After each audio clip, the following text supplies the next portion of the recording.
Hey guys, welcome back. So on the last episode we talked about LED upgrades on flashlights, and in that episode I showed this particular flashlight. This is the Fulton angle head flashlight that now has an LED rather than an incandescent lamp. And to kind of piggyback off of that, we're going to talk about these colored lenses here. And there's some companies out there that are really bringing these back in a modern way. Nitecore is one of them, but for most people here in the US, their introduction to colored lenses was with this flashlight. See, there's a little spot on the bottom here that these lenses would fit into. Now normally it would come with two red lenses. This was very popular and very useful, that's why they gave you two of them. It would come with a blue lens. This is pretty misunderstood, but we're going to talk about it. An opaque white lens and a diffuser lens. These are both kind of useful, but they're a topic for a different conversation here. And there's two more that I have that you normally wouldn't find with this flashlight. You got to kind of look around for these, and that's the green lens and the amber lens. I'm going to go ahead and include those in this conversation because you can get green and amber lenses still for more modern flashlights. And if you must have these lenses and you can't find them any other way, if you get the Fulton traffic wand, it will come with the green and amber lens. Alright, so we're going to talk about each of these, their uses, and what you can expect out of them. Stay tuned. Alright, so the first thing that we have to talk about is why you would choose a color lens to begin with. There's three main reasons: to protect your vision in the dark, to avoid detection, and to provide contrast. Now the first one's pretty simple. If your eyes are adjusted to the dark, somebody shines a bright light, it's going to take a while for your eyes to readjust. But if you use a color lens, that can cut down on the amount of time that it takes to readjust your eyes to the dark. Now, avoiding detection, it's pretty easy to see. If I'm walking around with a bright light, it's going to be pretty easy to see me, right? Now, if I'm using a blue lens, it's going to be much harder to see me. Now, the third one, providing contrast. This one is the most misunderstood. But just as an example, say if I'm blood trailing a deer, you know I'm going to be looking for something red. So I'm going to pick a color lens that's going to provide a contrast with the color red. That's going to help me pick out where the blood spots are. Alright, now let's get started. Alright, I took some notes from my research across the internet here to make sure that I don't forget anything. Most of this is pretty common sense. I think some of this is hearsay, but we're going to talk about that too. The first thing that we're going to talk about is the red filter, right? The red lens is the most popular and most widely used lens out there. Most people know it for its ability to protect your vision in the dark.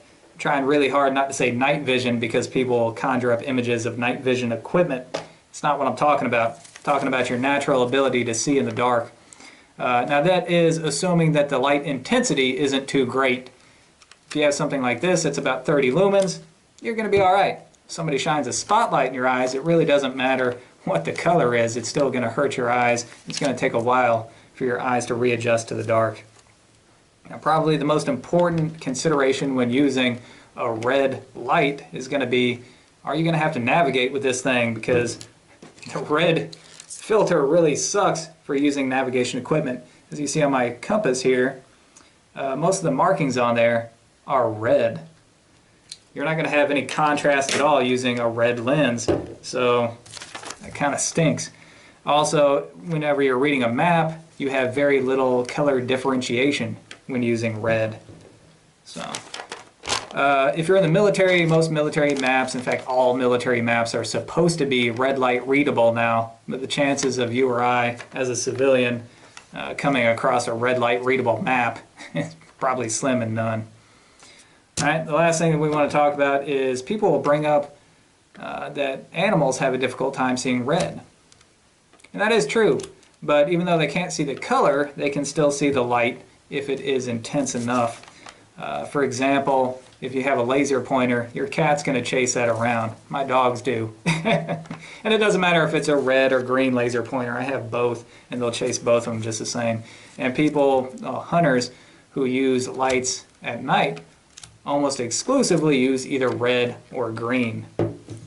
Alright, and I guess one last thing to mention here, if you're in a smoky or foggy environment, something like a red light is going to cut through that fog better than green. Another one commonly mentioned when cutting through fog is going to be amber.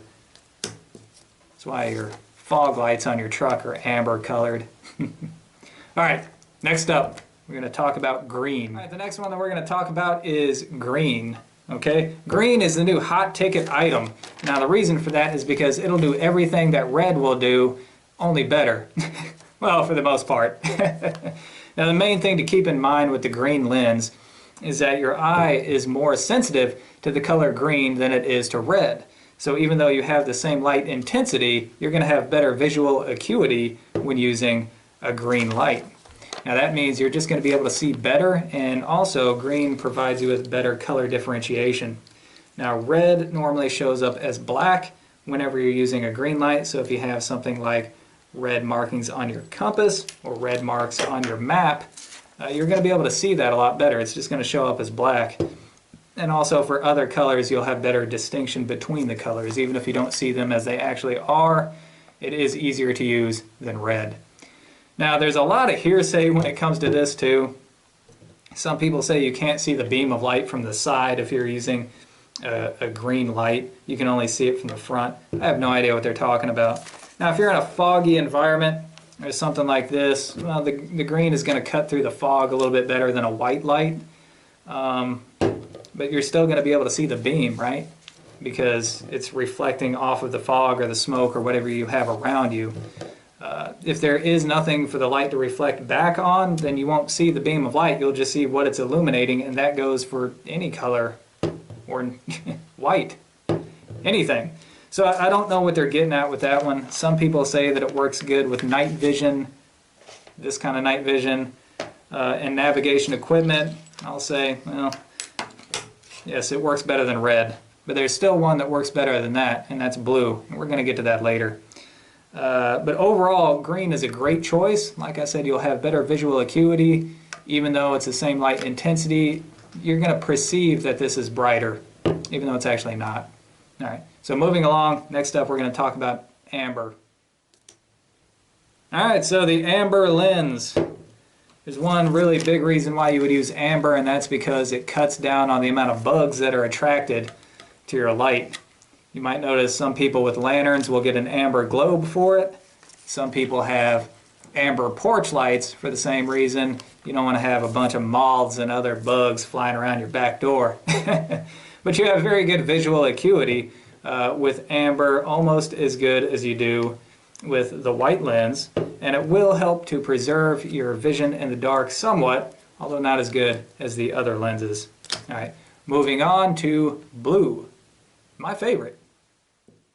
All right, next up is my favorite and probably the most misunderstood, the blue light.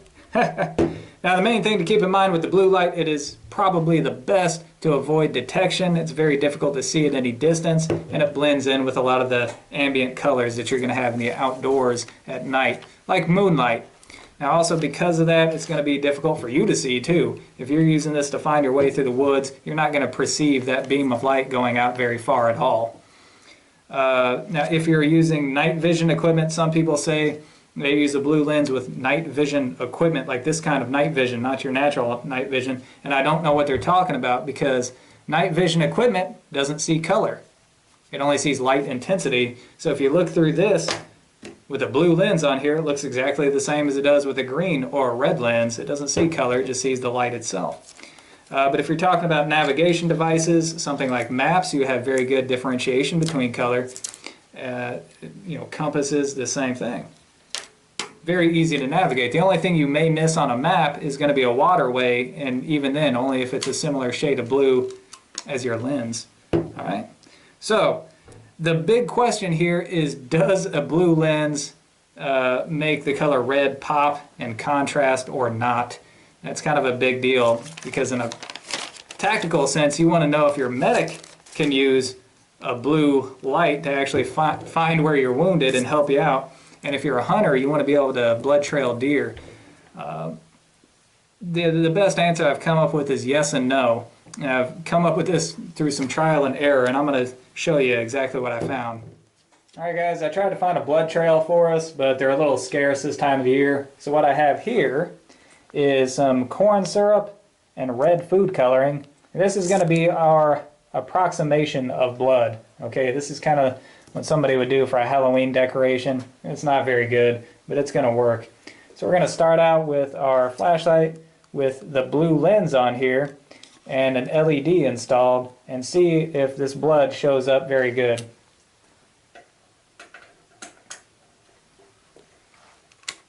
Alright. Now you might be able to see, even though this LED is pretty bright, that blood really doesn't show up very good. It looks almost black. It's a very, very, very dark red, almost like a dark red wine. So if you were trying to get this to contrast against, oh, say the forest floor, it wouldn't do very good, huh? So a lot of people say that the blue lens doesn't actually help you if you're trying to look for blood or anything that's the color red. But check out what I found.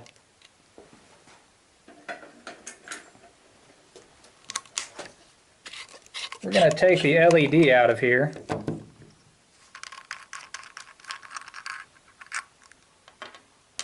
And we're going to replace that with an incandescent lamp.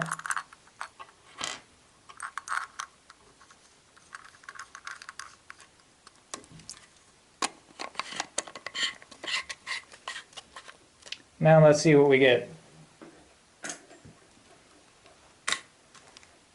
There. I don't know how well you can see that once the white balance on the camera picks up. That red is really showing now. It's actually pretty bright in person. I know on camera it's going to be a little bit different. But this red is almost fluorescing. So yeah, that's going to provide really good contrast against the forest floor at night. And I don't know why it's different with the incandescent lamp than it is with the LED, but that's what it is. Alright, just to drive that point home, what I have here is a blue lens for a mini mag light. Now, this one has an LED installed. It's a 30 lumen LED. Alright, let's turn off the lights. As you see, yeah, that red doesn't show up at all. It looks almost black. But if we take this off of here and we put it on this one that has an incandescent lamp in there. Alright. You can see that the red shows up much, much better. Much better. So, I don't know why it doesn't work with an LED, but it will work with an incandescent. But that's sure what it appears like, huh? Now, why this is odd is because on lights like this one, this is the Gerber Carnivore, they don't make this anymore. This is an actual blood trailing light. And here you have 4 blue LEDs and 4 red LEDs, as well as a white light that you can switch back and forth from. So here's our white light, push a button, and you have blue and red. Now I think the two together, you can use either blue and red or blue and green, but that will provide a lot of fluorescing right here, a lot of contrast with that red. You can see that shows up even better than any of the single filters themselves. And you can achieve the same effect using 2 different lights. If I had this one with blue, and if I swapped this out for red, there we go, put that red lens in there. Alright, so now we have, you see if you just use red, you can't see the blood at all. It looks almost clear. But if you put the blue with it and shine them both together, you get the same effect that you got with the blood trailing light. You get a lot of contrast with that red, a lot of contrast with the background. So just using one alone with the LED doesn't work, but if you use both together, it does work. Or you can just get a similar effect by using an incandescent lamp. Alright, so we have shown that the blue lens actually does work for blood trailing, as long as you have an incandescent light. Now an LED light will work as well, as long as you can provide some type of contrasting color. by using either the red and the blue together, or red and green also works. I didn't show that, but it turns out exactly the same. Alright guys, that's all the time that I have for today. I hope you enjoyed it, and until next time, thumbs up.